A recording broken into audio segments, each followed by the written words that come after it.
discussion.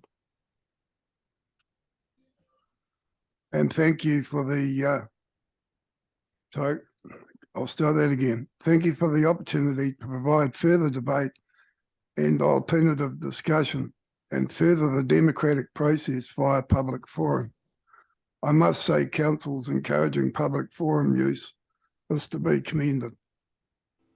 I do hope you appreciate my detailed support material as attached to the agenda, which I take as read.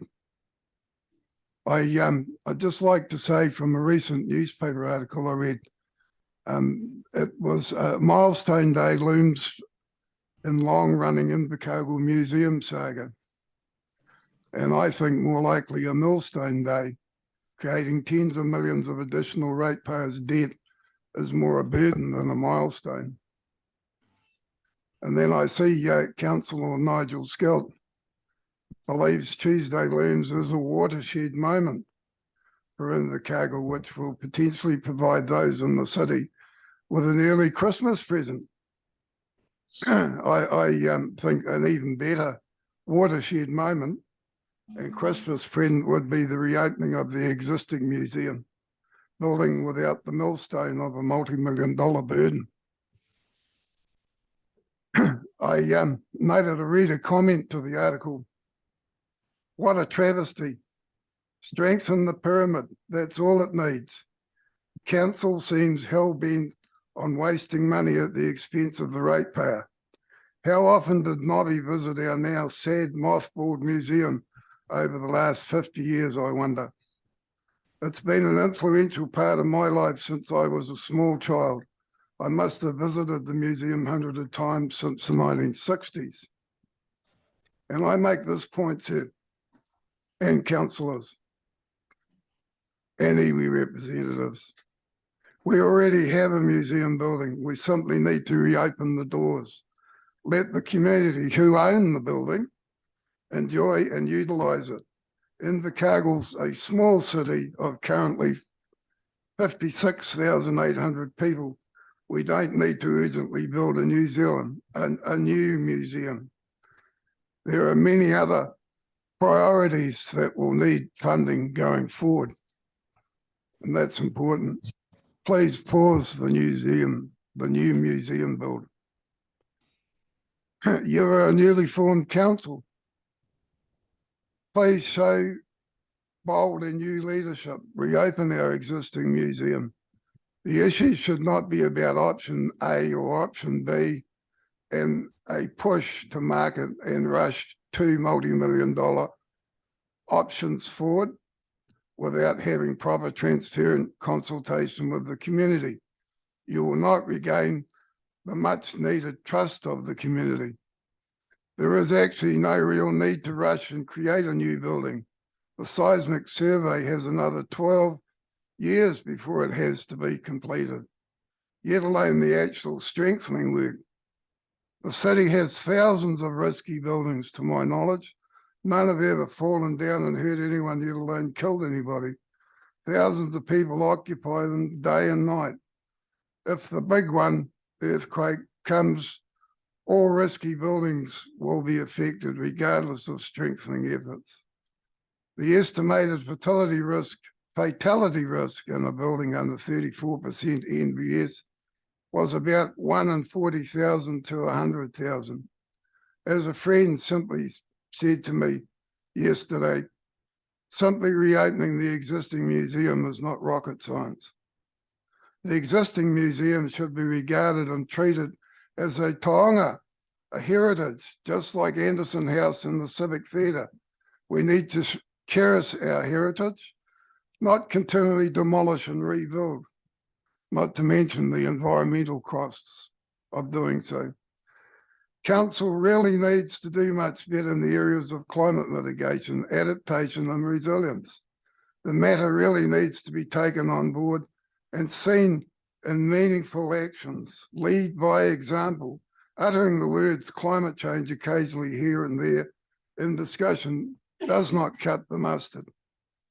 The climate change mitigation impact and environmental footprint of everything you consider needs to be carefully investigated. We are living in a time of rapid change in the way we approach and respond to everything. Consider business as usual without considering climate impact and environment is a thing of the past. I was actually going to speak by Zoom, but ironically that didn't happen. And I was going to speak by Zoom to cut my footprint down, my environmental footprint. And thank you. Okay, thank you, Mr. Peterson. Is there any questions from councillors? Ian. Thanks. Yeah, Noel, back in 2014-15 Invercargill City Council made the decision to build a new airport. And I remember during the debate, during the consultation, people said, nah, just do up the old one. Now, do you think that was a good move this is my question, was it a good move to build the new airport where, and the other option was to keep the old one going?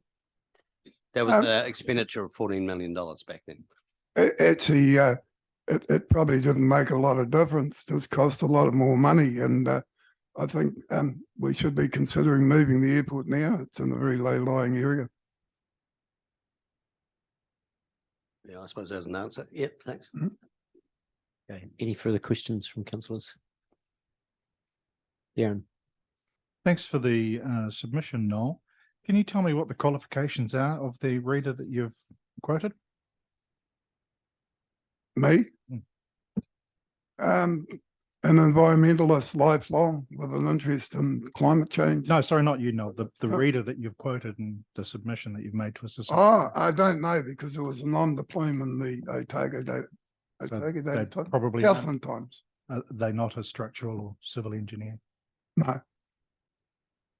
Do you know if they have any qualifications in risk assessment? No. Okay, thank you. Thank you. Any further questions? Sorry, one more. Yes. Noel, do you think that the opportunity for a new building might create the chance to do a green design? Yes, I do, and I actually mentioned that in my comments. And in fact, I made the point that that's actually essential, and that's actually one of the reasons why I think we need to be pie-hoing on what we're planning to do, so that we make sure we get there right. It needs to be open and transparent. Daryl, Councillor Ludlow, what I was concerned about very much is that there's no detail with this that's been handed out to the public. I don't know what the design of the building is. All I know is the mayor stood up with a piece of paper and waved it around and said, this is a new building we're going to build. In the previous debate last year, it was the same thing. It was just a concept picture. There's no details of what it's going to be. And that needs to be brought out in the open to the public to be transparent so that we know it's not greenwash. Okay. Last question yet. Mr. Peterson, did you read the re-envisaging document for Te Unua, which is what this is based on and which we consulted against last year? No, I don't think I was privileged to see that. Oh, I'm surprised you didn't. It was very freely available, because in there, the talk about the environmental impact of the building, of the materials of which it was built, of the way that the lighting, heating, all those sorts of things were considered, was part of the project envisaging, and it was costed on that basis. So that's where the whilst there's no design, there was an approximation of the footprint. There were, but you did not see that. No, I don't think that I saw it, and as I said, I just don't think there's been any public details of design. But you know, if I missed seeing it, well, that was unfortunate. As somebody who went out with the consultation document, I can assure you that the public did see it.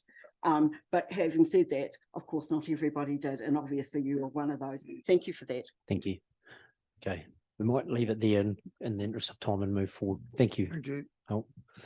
Okay, we've confirmed the minutes of the meeting, so we'll move on to the next part of the agenda, which is the museum acceleration report, project 2025. So Erin's going to talk to this paper first.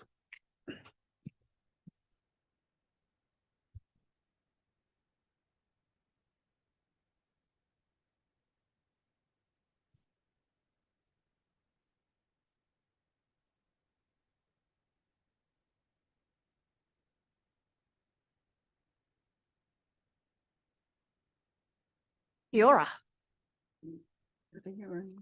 Okay, so as outlined in the paper, the long-term plans roadmap to renewal had agreed a project to be added around the redevelopment of the museum. As part of the long-term plan deliberations, elected members asked staff to go away and to do a revisioning process on the museum building and consider a number of questions, including whether or not the community would be better served by a new museum building as opposed to redevelopment or strengthening of the existing museum. That revisioning and reimagining process took place, and those recommendations and consultation went out through the annual plan process this year for the 2022 financial year.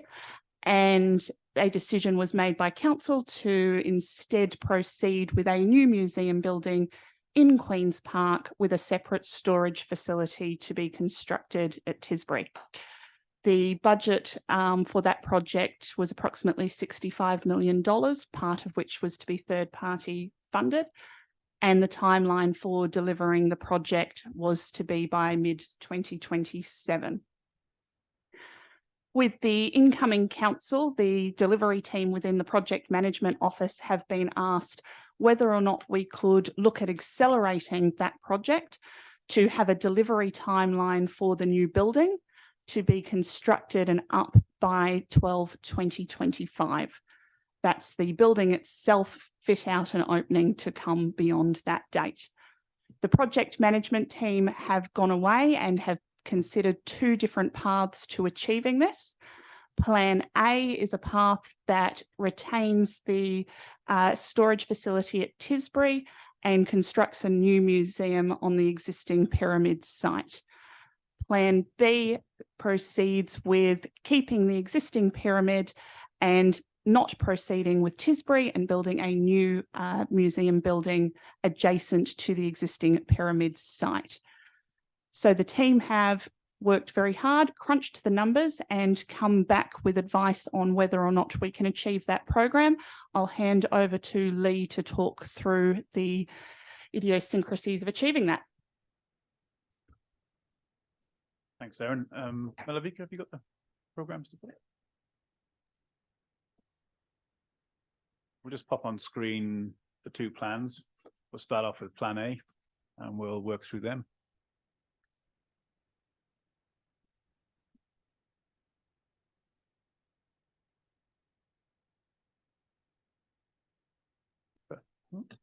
There we go.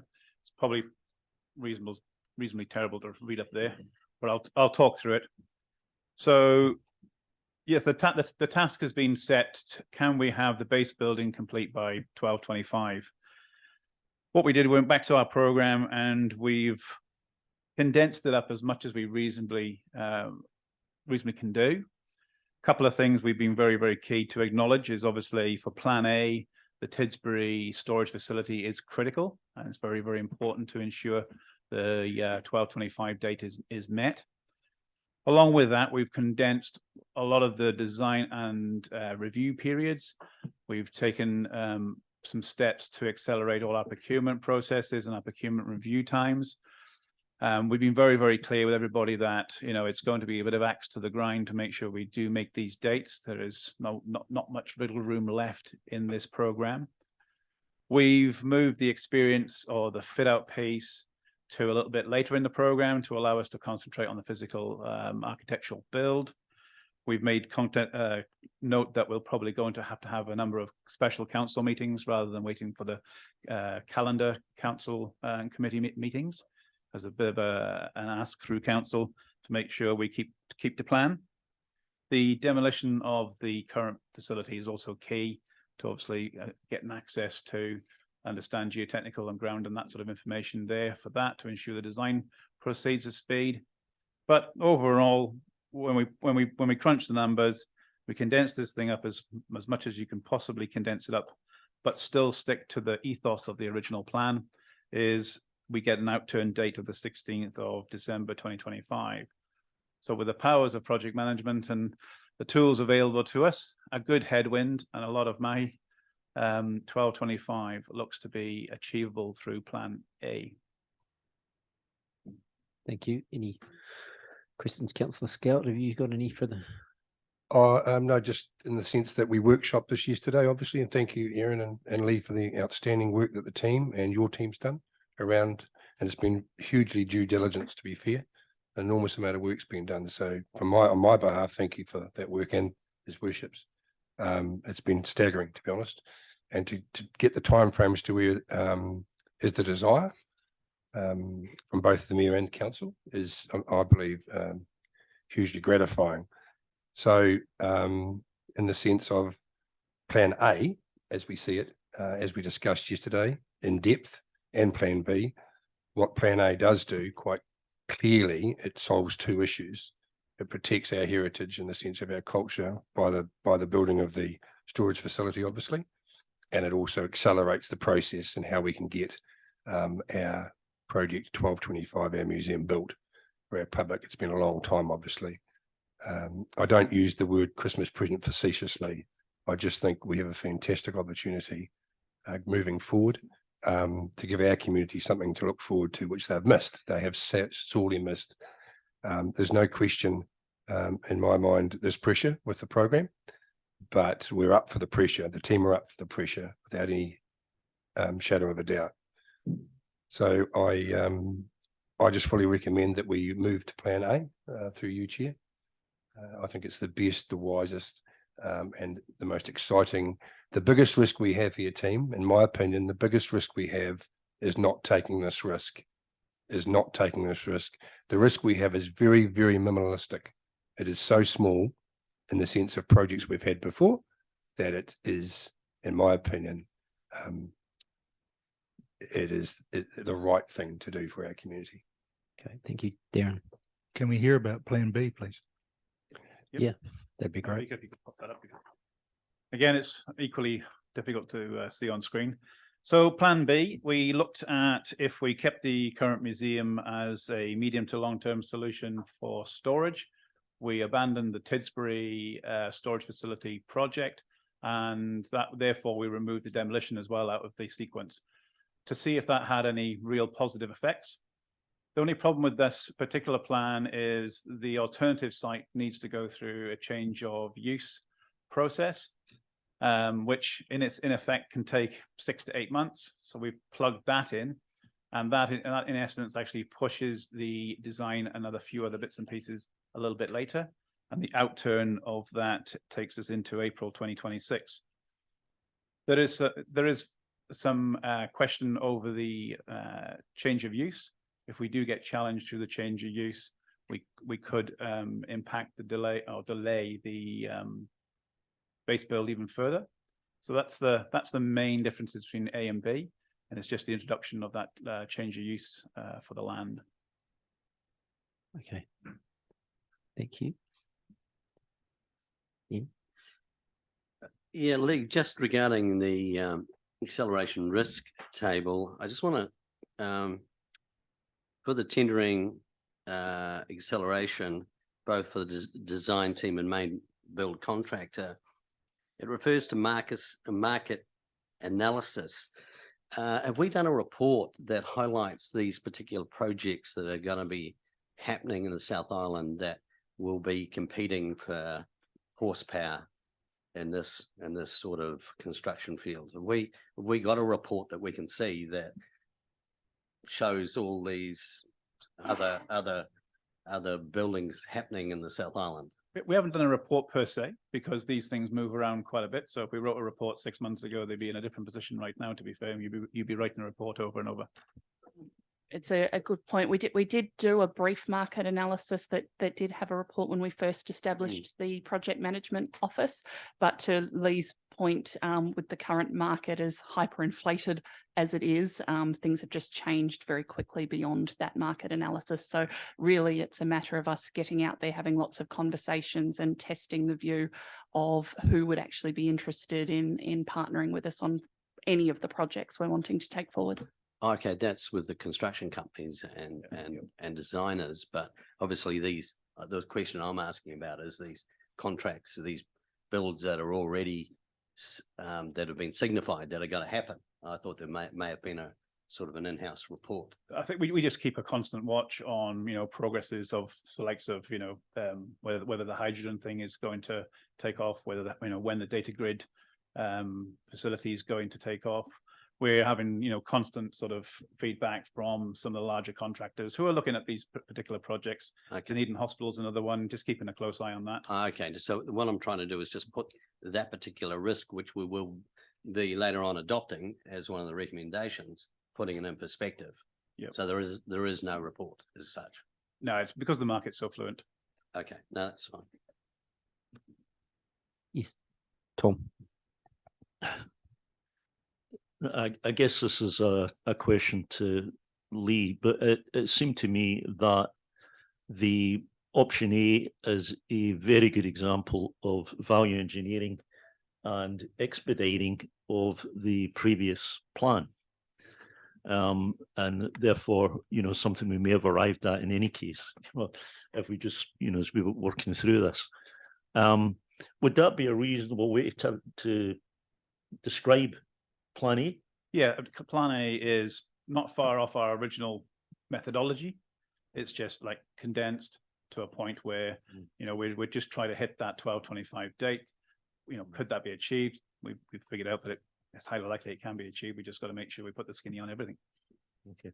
And the second question, which really goes to Plan B, and yesterday several, and this kind of goes to Noel's point too, several of the councillors went to the Pyramid, and we had the opportunity to go right up to the top and to talk to Erin and Lee particularly about the fire risk and the earthquake risk in there. I had previously probably been supportive of Plan B, but what became apparent, I think, in that conversation is that even if the Pyramid had been chosen as the storage site, if we chose Plan B, then it could not be a long-term solution.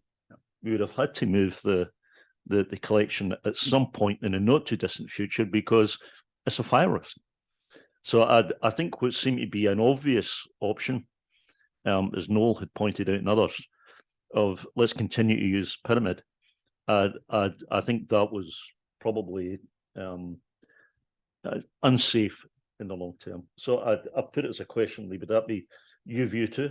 Yeah, the museum, the current museum building doesn't meet the needs, and you're just kicking a problem further down the road. Abandoning Tisbury is abandoning an opportunity, to be fair.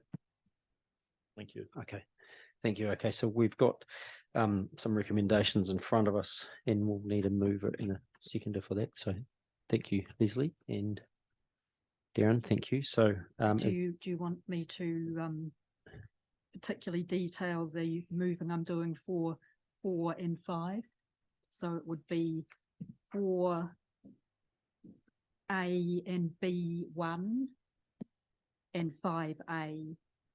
yes, yeah, we do. Is there any?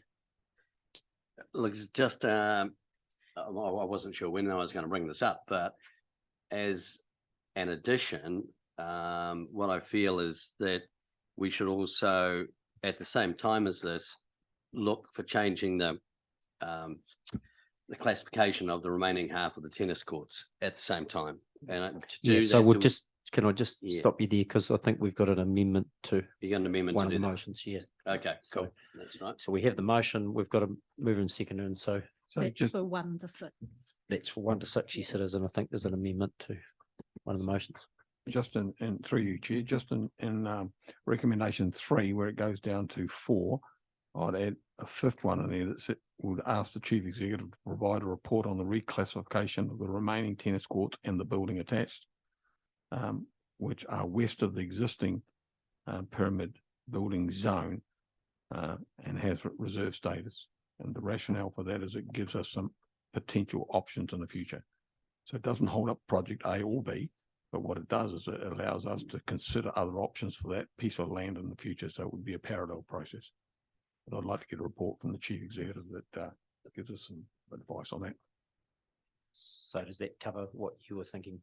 Yeah, because obviously the Yeah. report would then become action or not. Yeah. Yep. Yeah, so we might just get that amendment typed in. We've got that there. Mr. Chair, can I just Yes. suggest that since 3 is actually noting the background, it's probably not the place to put it. The amendment?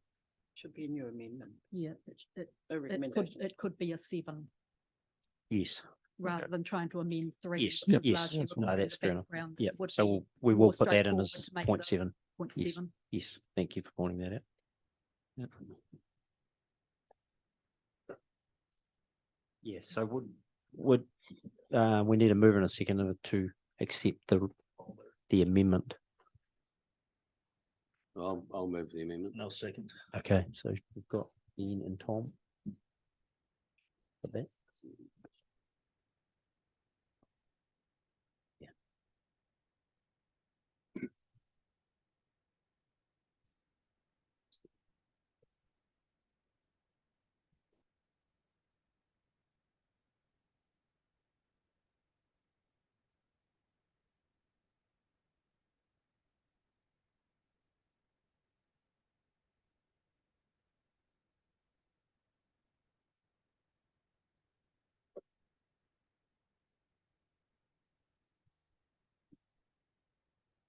Yeah. Yeah.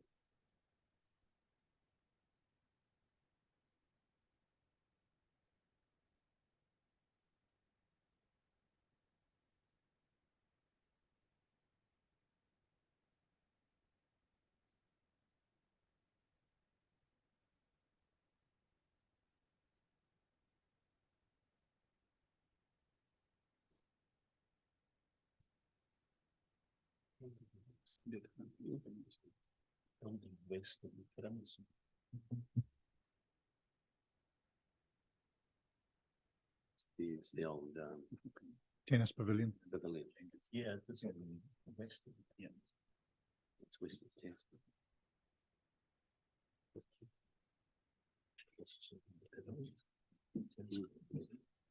You Yeah, that's fine. you read it?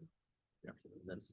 Okay, so we'll put that motion to the committee. So all those in favour of the motion, Sorry, just clarify, Chair, we're just putting the amendment. just the amendment, sorry, yes, point 7 to the meeting. All those in favour? Aye. Aye. Against? Carried. Okay, so now we will put through the motion with respect to 6.1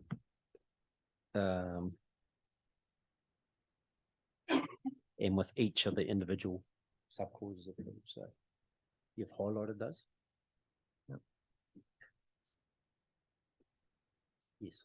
Yeah. So and read the ones we're approving. So it's plan A, and then with recommendation 5, it's A, and do you want to keep coming down?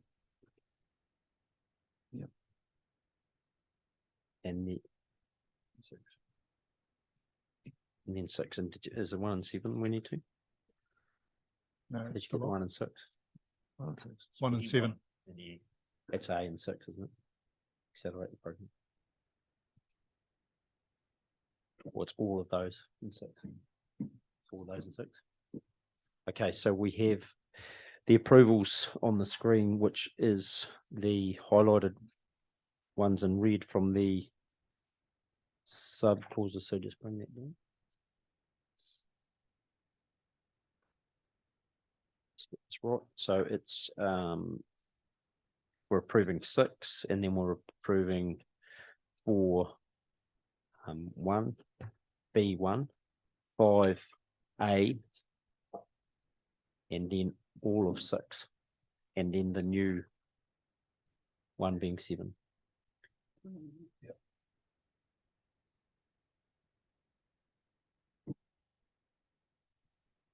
Everyone's clear on what we're approving? And you would need to remove from 4B the word either. Is to be achieved through. Yes, thank you. So we've got that absolutely right.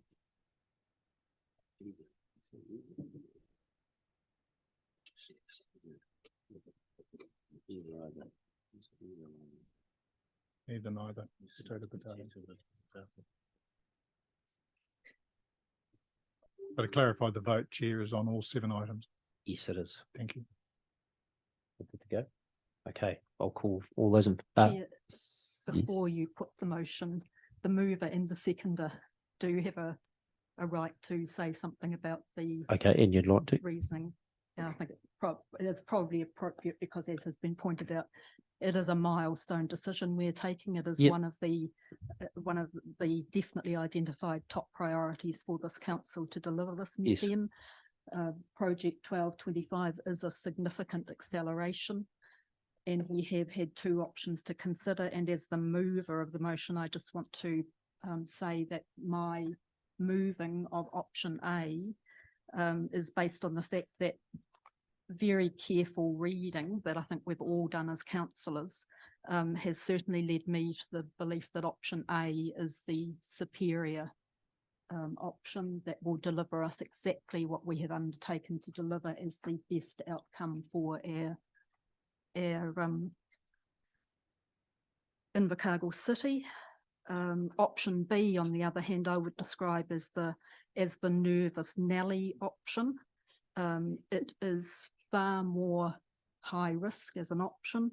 It has far more risk that is unacceptable in both lengthening the time frame, which I think we are all committed to shortening rather than lengthening, and also leading to some operational costs that we would very much wish to avoid. That is, if we did go for option B and leave the existing museum in place, to actually keep the existing museum open and in use as a storage facility would be unacceptably high operational costs that went on for a number of years, certainly not a legacy that we want to leave for the people of Invercargill. So on that basis, option B would be a much inferior outcome. Option A is what this council has long committed to achieve. It has been a great pity for all of us that it has taken as many years as it has to come to this point where we actually have a proposal, hopefully, that we can all agree on. But that is my reasoning to move forward with option A. Thank you for talking to that. And Darren? Thank you, Chair. What a journey this has been. I guess I was initially a bit cautious about some of the machinations that went through the electoral period, but Councillor Scalt and to our project staff and to Erin, I think they've come together and worked very hard to come up with a project that meets ultimately what it is that we've all had a lot of feedback that people want, and that is the facility open again. Yes, some people want the current facility open, just throw the doors open. It's just not something that we're able to do with the risk profile of the building and the legislation as it stands. I was initially worried that if we abandoned the Tisbury storage site, that would create issues, because ultimately this whole project started because of the fire risk in the current building and the risk that posed to the collection inside. Then there came the whole amount of space for storage and exhibition. So ultimately we've arrived in a space, in it's been a wait getting there, where I think we're on the cusp of getting something really good as swiftly as we possibly can. Notwithstanding the fact that we know that there are risks around that. And we made very similar decisions around Invercargill Central Limited as well, knowing that there were risks, and some of them have eventuated, but they're still pretty much to time. And we hope, having gone through 2 lockdowns, that another global pandemic isn't something that steps in and the international markets settle down. So I'm really pleased to see the work that's gone on, and I commend those that have been involved for it. And as someone who's been a part of trying to get something done for a long time, I'm really happy to second this motion. Thank you. Is there any others that wish to speak to your man? Yeah, thank you, Chair. Just a couple of reflections which might help public understand what the position we've come to. in recommendation 3B3, we've got a mention that the Tuatara is going to a purpose-built facility in the centre of Queen's Park. I just want to be clear for the public's perspective that the councillors also want a presence of the Tuatara in the new museum as well. That doesn't mean they're all there, but Henry and some of his cobbers should be there because that's a big draw card for us. On the issue of the recommendation 6B, it talks about risk, and some of my other colleagues have talked about this as well. But look, there's also some very positive things within the risk as well. So bringing it forward a year or 18 months or whatever it ends up being saves us about 10% cost per year. I mean, that's what the marketplace is moving up. And so simple maths, if we get it done a year earlier, then we save ourselves $5-6 million potentially. And the last thing I think is the issue that Noel raised when he was talking earlier on. It's something I'd like us to consider going forward, is whether we can have a very eco-friendly or a green or a carbon neutral type museum, which could be constructed of wood as opposed to the traditional concrete in buildings. It could be world leading if we went down that track. I understand that the costs of wood as opposed to steel and concrete is about comparable. So given the backdrop of the park and the potential stream in the front, it could be quite a nice environment. So I think that would be something for us to consider. Thank you, Chair. Okay. Evelyn? So on behalf of the Tauka that are going to be housed in the purpose-built and designed storage facility, I thank you very much. Like Darren, I carried with me 30-something years worth of conversations that iwi have had about the conditions that our Tauka was stored in, and our aspirations for their safety. It's been very much on my mind in the last while, and the idea that we continued to house them so unsafely has caused me quite some concern. So I want to congratulate the team for coming to this place, because I think that I don't believe, and given the conversation with Mr. Peterson earlier, that people have taken very seriously the concerns that we have raised about the risks involved with the current Niho Te Taniwha building.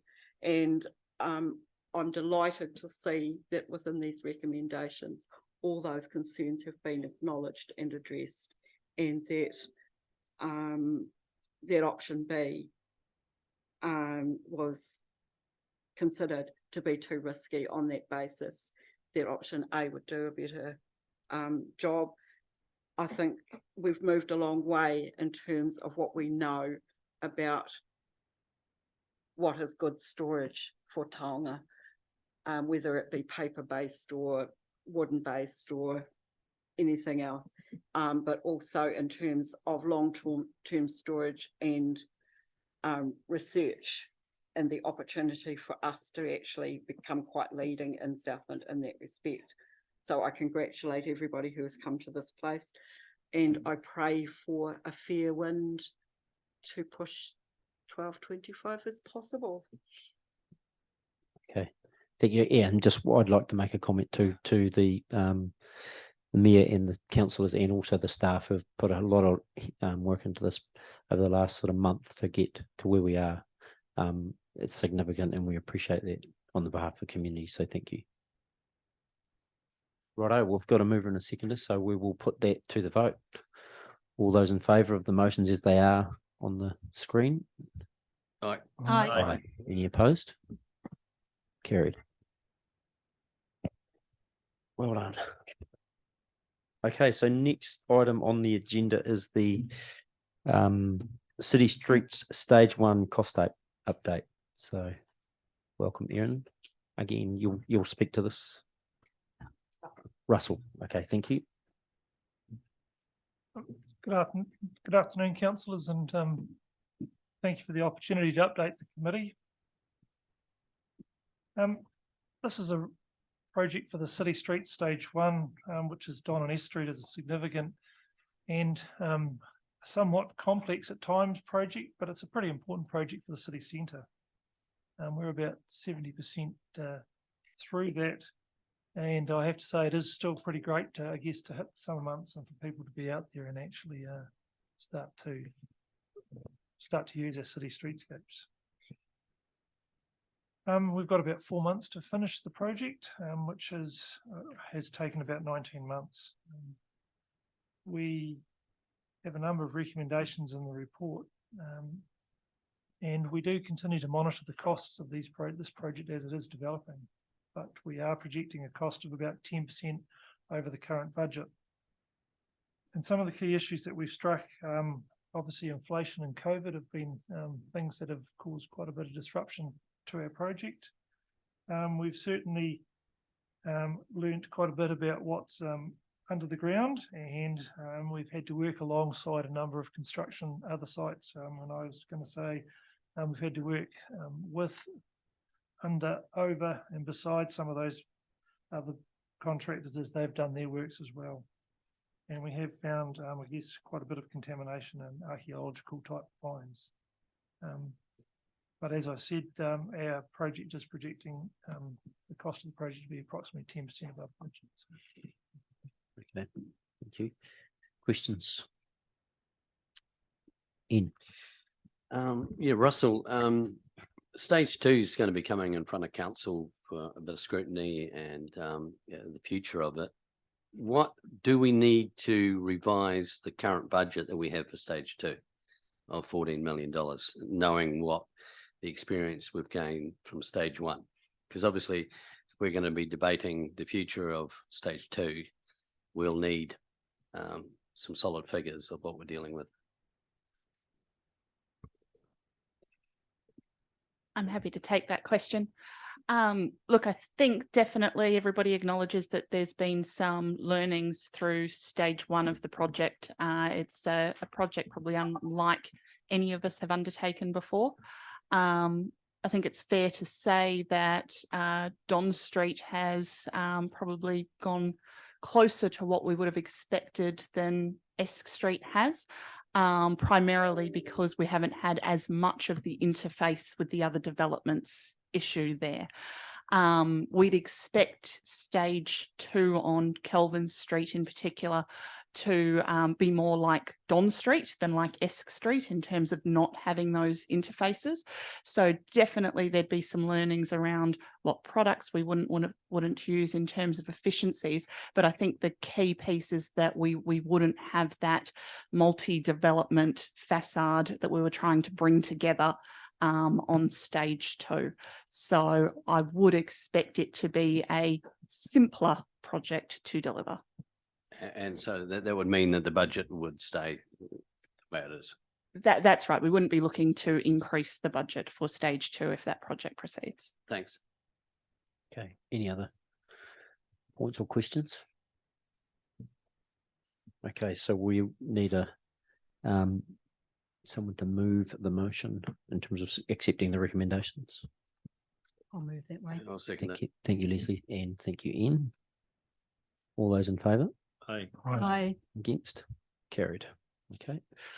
Item 8, Project Management Office Status Report.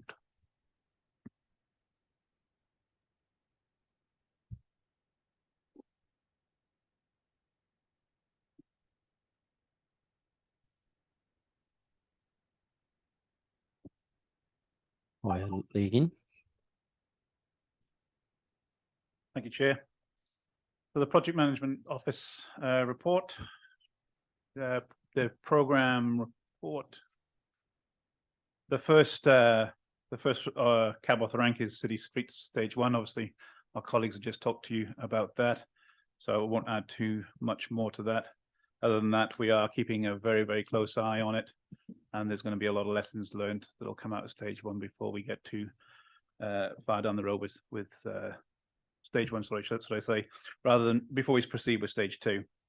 The Stead Street Stock Bank has proceeded well. We're just about in the planning phase now, putting up the cultural artwork. So that's going to look fantastic for the city as we get through next month. Might not be 100% finished before Christmas. We might have to do a little bits pieces to finish it off in January, but it's going to look absolutely stunning. That project has gone very well for us. the Branksome water main. Most people using the North Road will be glad that we're through there now. The two main drill shots have also been completed. They were they are probably the highest risk elements of that project, so they're now behind us. So that project is really tracking very well. I'm pleased to say that the media tower has also been strengthened to above earthquake prone status. So we're just waiting for some paperwork and we can get the earthquake prone status removed from the media tower at Rugby Park. So that's gone very well for us. And we're planning stage 2 for the strengthening of Rugby Park. This building's been a bit of a challenge. The first phase of that project has been completed and we're just preparing reports to come back through to ELT and then through to council on that. But that's been a bit of a challenge for sure. Obviously the museum development, we've talked a bit about that already. So that's well documented. Obviously with Plan A being talked about today, we have that the Tisbury design in with building consent at the moment. So great to hear that Plan A is favoured, and that's that. Overall, that project is running on time and on budget. Pleased to say the Bluff boat ramps had a bit of a turnaround, and we're proceeding quite well with that. We just got the concepts, went to the community board a couple of months ago, and we're just waiting for some fees and estimates from our designers so we can proceed with that. We hope to have some pontoons and jetties in the water next year. A great milestone for Bluff. And the Housing and Innovation project is ticking away quite well. We've had the some early QS estimates. They're a little bit higher than we wanted it to be. Not that we have too much of a concern for it at the moment. We believe that we'll definitely bring that back on track. So overall, the program is looking in good shape, to be fair. Okay, questions? Ian? This may not be one for your department, Lee, but the Bluff boat ramp, when it is up and running, is there a plan on obviously recouping user charges or something like that? That is not my department. No, it's not your department, but I thought I'd take the opportunity. I believe it has been looked at before, user pays and various other schemes, but that is something, that is a work stream we are working I on. see Steve grabbing a microphone. Yeah. Yeah, Steve? Through you, Mr. Chair. Yes. Yes, councillor, that's the plan, is that within the original budget, we had an allocation of funds for this project that was to be paid back through the user fees that would be gathered from the users of the new boat ramp. Cool. Thanks. No, that's answered it. Thanks. Thank you. And I have a question. No, just with respect to the boat ramp also, are we communicating with the Bluff community around that time frame for delivery? So Yes. that's clear to them, not just the board, but the wider Bluff community? Yeah, so we've done a number of comms and media things, and we've also actually just started a brand new project control group, which actually has members of the community on the actual Right. control group. So Yes, it good. was something we identified when we did workshops with the community. So Yeah. we've actually brought them in actually to the project team delivering it. Yeah, because I mean, you'll be aware the Bluff community see that as a very big piece of the puzzle that needs solved for them. Yeah. So, yeah, that's good. Evelyn, The issue I is knew there was a just question. why I waited. The Healthy Homes, Lee, I'm really concerned that it's already behind schedule slightly. Yep. Have we got a target? You know, this is something that iwi supported during the the funding round last year or earlier this year. So could you give us some sort of indication of how much delay there is in there? We're probably about 3 months behind from where we wanted to be. We're still targeting consent or a consent application this year. So next month, we hope to put in the building consent application, which is about 2.5 months behind where we originally planned. That means we're going to be looking at a contract early second quarter, which again is a few months behind where we wanted to be, but we would be having contractors on ground by mid next year. Thank you for that. Did you have a Actually, Evelyn asked the question I was going to ask. So. okay? Yeah, sorry. Sorry, You mean? for you, Chair. Lee, just a couple of 3 issues. I don't see the Bluff Hill upgrade anywhere where we got the government funding nearly $1 million. Is that? Not in my program. Steve might be able to help. Steve, yeah. Through you, Mr. Chair. Clark, the program's being run through the Parks and Recreation team, and we're managing that project within that group. We can bring a report back on progress to the Community Wellbeing Committee. Yeah, that'd be good. That'd be good. Yeah, yeah. The other issue, Lee, is one that I raised back before the election of the estimate to complete on the CAB refurbishment project, which was initially sitting at 26 and is now sitting at 16. So my question is really probably for Michael, that when we did the long-term plan financing, did we factor the 26 into our thinking going forward? Through yourself, Chair, the 26 has not been included in our forecasting in relation to plans. It's always been based off the 16 budget that was approved by council. So obviously a second question to that, then why did we have a figure sitting in there in the August report to Risk and Assurance that was $10 million higher than that? So when we went through the early stages of this project, yeah, we had a QS estimate to do a full refurb of the building. The maximum we could potentially spend, all bells and whistles, was $26 million. Okay. So we ended up, we had amended the estimate to complete to 26 million to give council oversight. So that could be what you could potentially spend if you went all the way with that project. Thank you. Okay, any further questions or comment? Right. Okay, so the project office report has been moved in second, so we'll put that to the. Oh, sorry, we haven't. Can we have a move in a second? Ian Yeah, I'll and second it. Tom. Yep, thank you. All those in favour? Aye. Aye. Against? Carried. Right, the next item, number 9, 2022-2023 quarter one performance report.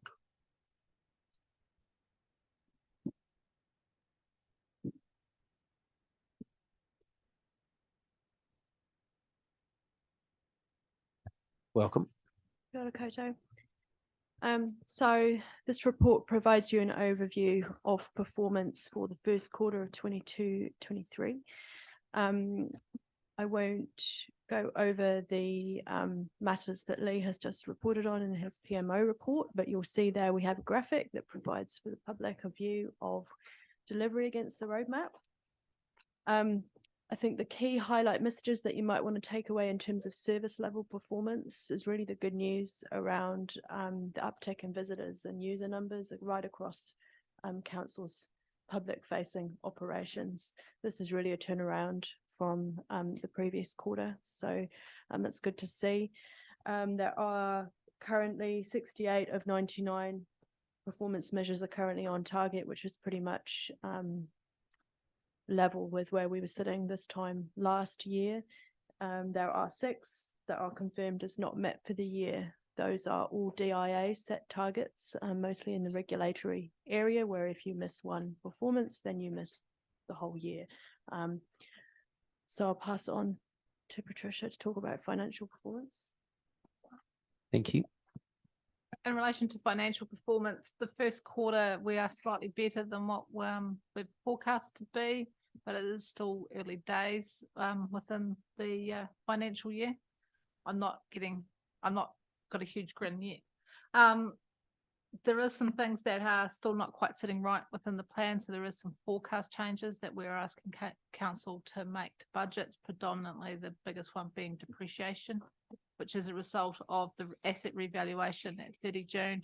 Our depreciation has gone up by $8 million for the year. So we're seeking that forecast change so that we can have an amended budget to be working towards. And from a capital delivery, it's pretty much on. So the numbers within the performance report show the full capital program, not just Lee's strategic projects. So it shows the full capital program. So we're at a 14% of the forecast spent in the first quarter, which we'd expect that to be slow to start off with, and we ramp up as we go through the year. So that's still expected to be on delivery at present. Is there any questions? Yes. Yeah, Patricia, just the forecast change around the depreciation of $8 million. So that's an ongoing thing, isn't it? So that- Yes. So that we got to find $8 million somewhere along the line. I guess it's just want to confirm that that's based on 100% depreciation. So that's for the accounting entry for the depreciation. Yep. We have not funded that full amount of depreciation, so we are left with some unfunded depreciation Yep. from a rates funding perspective. Okay, so going forward, we still have some levers that we can pull. Yes. Thank you.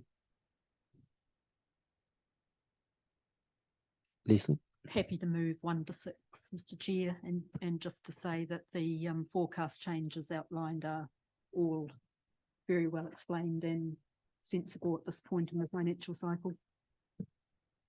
Thank you. Okay, we've got a mover for that to accept the recommendations. I'll second that. And seconder is Darren? Darren, second. Okay, all those in favour? Aye. Aye. Against? Right, that's carried. Item 10, financial update.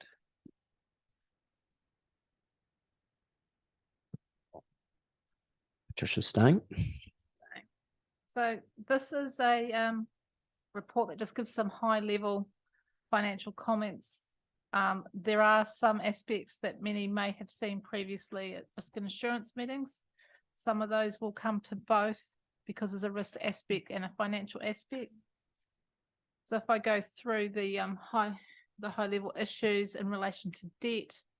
So at the end of the quarter, we had 101 million of borrowings and cash investments of 58 million. So that gave us a net debt position of 42 or 43 million. Our weighted average cost of debt, so our average interest rate on that was only 2.51%.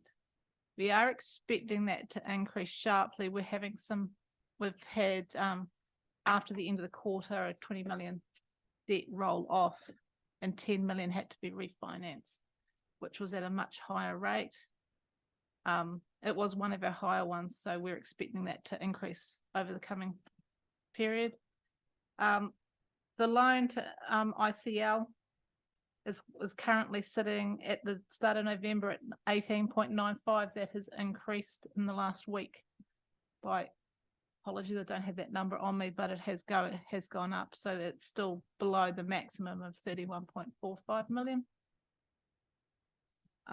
And just a reminder there to councillors that there is a risk should that first amount not be repaid come December next year. From a credit rating perspective, you've been advised and it's been in the paper, we've retained our Fitch AA+ stable outlook. So that gives us some surety going forward, and our cash investments and borrowings are all within the tolerance that we'd like at the moment. From a debt management perspective, we are watching these and we continue to watch our debts. The rates figures are pretty much similar to what we would see year on year.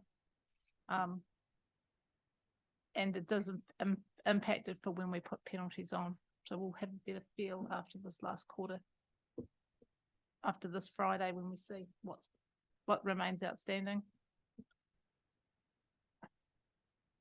I've also provided some expense analysis so that you've got some greater details of was sitting in the employee expenses and other expenses line within the profit and loss account that was within the quarterly report, and some more variances there about why things are, why we've got significant variances to date in employees and some within the other expenses as well. If there's any questions?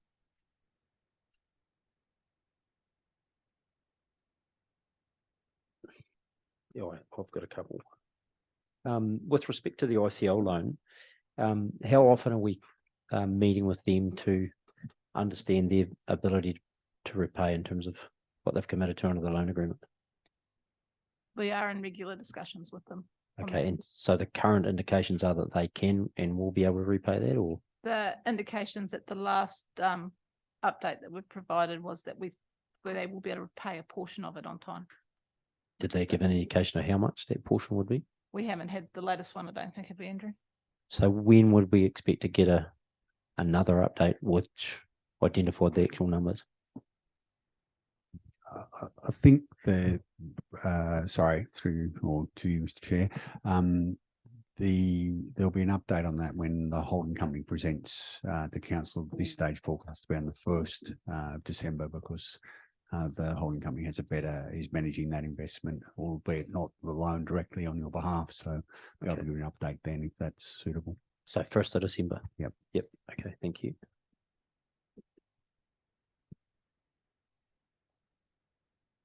And then just another question around the rate. So just to make sure I've got my head around this. So on page 109, so from August 22, rates of wares were circa 1.7 million, and now that's dropped down to just over $1 million. Am I reading that right? Or we haven't got 1.7 and $1 million, have we? So total 2.7. No. No. So they are, So they do drop it's down. decreased. Yeah. It's decreased. So Yeah. we are getting people. We that are collecting those. We are collecting them. Yeah. And is there been any analysis around the reason for those arrears? Is there any theme or? Not noticeable at the moment. Okay. But we will expect to see that coming forward. There's a number of people who have chosen not to pay rates. Okay. And have advised us that they will not be paying rates. Yeah. And we have recourse for the banks and mortgages, don't we? We So have the recourse for the banks and mortgages, and our ultimate recourse is to sell property. yeah, but the first recourse is usually to the banks, which will pay the rates and then take that up. So we make it the bank's problem. Yes. Are we investigating those options? That is a standard process for us to do. Okay. After what, 90 days? It tends to be done annually because they can pay right through, but Right. So it's not, yeah. So if they miss a payment, they still get through the, well, okay. Okay. Thank you. Tom? I notice in the net debt breakdown page, that the latest LGFA interest rate 4.06%, maturity May 28. Can you just speak to the benefit that we are seeing compared to from LGFA compared to what we could get in the open market? don't have it exactly to hand, but it is in the open market, that sort of borrowing would probably be well over 5 at the moment. It would be what? I think would be closer to 5%. I haven't actually had to look to see what it is. So we still are seeing a. With the LGFA still is the cheapest source of funds for us at the moment. And currently that is our only borrowing source. We're borrowing through that. We have a standby facility with a retail bank, but that is our term borrowing. Okay, thank you. Okay. Any further questions or comment? Leslie? Thanks, Mr. Chair. Look, it's a comment, and I've said it before, but I just think it does have to be acknowledged in the committee meeting that the AA plus rating news is excellent, and all compliments to our staff who have once again been a big part of the delivery of that. And I also just want to refer to the Bancorp remark on page 120 that ICC's cost of funds is one of the very lowest in the local government sector that Bancorp is aware of. I just think that does actually need to be recorded because it does say something about the actual prudent management that our staff have for many years displayed in what has been happening. So yeah, really just wanted to record those things because I think it's important that is acknowledged. Those are pretty significant outcomes. Yes. Yeah, I'd endorse that, particularly around the credit rating. It's a very good time to have a very good credit rating. So, well done. Okay. So we need someone to move that we accept the recommendations in point 10 being the financial update. Thanks, Alan. And seconder, Barry. Thank you. All those in favour? Aye. Aye. Against? Carried. Right.